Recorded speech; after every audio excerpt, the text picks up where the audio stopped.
नमस्कार, मैं डॉक्टर परवीन जैन। मैं एक कैंसर स्पेशलिस्ट हूँ आकाश हेल्थ केयर सेक्टर 3 द्वारका में। आज हम बात करने वाले हैं पेनक्रियाटिक कैंसर के बारे में। पेनक्रियास एक ग्लैंड होता है जो कि हमारे फूड को डाइजेस्ट करने के लिए हार्मोन सिक्रीट करता है और साथ ही साथ हमारे शुगर को मॉनिटर करने के लिए, उसको मैनिपुलेट करने के लिए दो हार्मोन सिक्रीट करता है जिसको इंसुलिन और ग्लूकागॉन बोलते हैं। कोई भी अगर ट्यूमर होता है वो अगर पेनक्रियास के ग्लैंड में हो जाता है तो उसको हम पेनक्रियाटिक कैंसर बोलते हैं। पेनक्रियाटिक कैंसर मेनली दो प्रकार का होता है। एक होता है जो कि हमारे एक्सोक्राइन पेनक्रियास से अराइज करता है जिसको हम लोग एडिनोकार्सिनोमा बोलते हैं, और एक होता है जो कि हमारे न्यूरोएंडोक्रीन कंपोनेंट से अराइज करता है जिसको हम लोग न्यूरोएंडोक्रीन पेनक्रियाटिक ट्यूमर बोलते हैं। अब जो ये पेनक्रियास के ट्यूमर होते हैं, कई बार जो न्यूरोएंडोक्रीन ट्यूमर होते हैं ये कुछ हार्मोन सिक्रीट करते हैं या हार्मोन्स का सिक्रीशन बंद करते हैं जिसके कारण से शुगर के वैल्यूज़ के अंदर आपकी ऑल्ट्रेशंस आ सकती है। कुछ पेशेंट्स ऐसे जिसके अंदर शुगर नहीं है उनके लेवल्स भी बढ़ सकते हैं। जो पेशेंट शुगर के होते हैं कई बार उनके लेवल्स नॉर्मल आने लगते हैं या कम हो जाते हैं। तो कभी भी अगर शुगर की ऑल्ट्रेशन होती है तो वो इसकी वजह से हो सकती है। जो पेनक्रियास के जो कैंसर होते हैं उनके कुछ रिस्क फैक्टर्स होते हैं, जैसे कि एज कि ये देखा गया है कि 45 इयर्स से कम में पेनक्रियास का कैंसर काफ़ी रेयर होता है, लेकिन मोस्ट ऑफ द पेशेंट्स जो होते हैं वो 65 एंड अबव एज ग्रुप्स में होते हैं। इसके अलावा obesity is a risk factor. जब भी कोई अगर इंसान मोटा होता है जिसका बॉडी मास इंडेक्स 30 से ज़्यादा होता है तो उसके अंदर कैंसर का प्रोबेबिलिटीज़ बढ़ जाती है।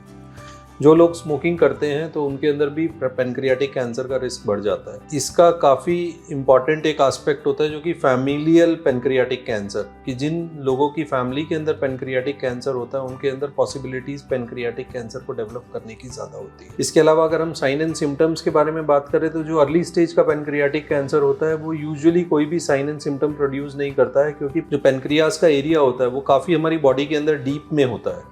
तो जिस टाइम पर अगर उसमें कोई ट्यूमर डेवलप होने लगा है तो वो कोई भी sign and symptoms usually produce नहीं करता है। लेकिन अगर यही पेनक्रियाटिक कैंसर अगर एडवांस हो जाता है, आसपास के ऑर्गन्स के अंदर, आसपास के टिश्यूज़ के अंदर इन्फिल्ट्रेट करता है तो वो अपने साइन एंड सिम्टम्स प्रोड्यूस करता है। जो काफ़ी कॉमनली देखा गया है साइन एंड सिम्टम, उसमें पेशेंट को जॉन्डिस अपीयर हुआ जिसमें पेन नहीं है।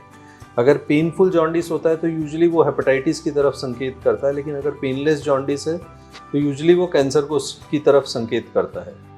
इसके अलावा कई बार लोगों को खाने पीने में परेशानी होने लगती है, नौशिया होता है, वॉमिटिंग होती है, क्योंकि जो पेनक्रियास होता है कई बार वो इंटेस्टाइन के ऊपर कंप्रेशर करता है जिसकी वजह से वॉमिटिंग्स आनी शुरू हो जाती हैं। इसके सिम्टम्स होते हैं, अगर यह कहीं पर भी किसी और ऑर्गन के अंदर जाता है तो वो अपने सिम्टम्स कॉज कर सकता है, जैसे कि अगर आसपास में जो नर्व्स होती हैं उनको इन्फिल्ट्रेट करे तो वो पेन कर सकता है, कि पेशेंट प्रेजेंट कर सकता है एक सिवियर बैक एक के कारण से, सिवियर पेट के दर्द के कारण से।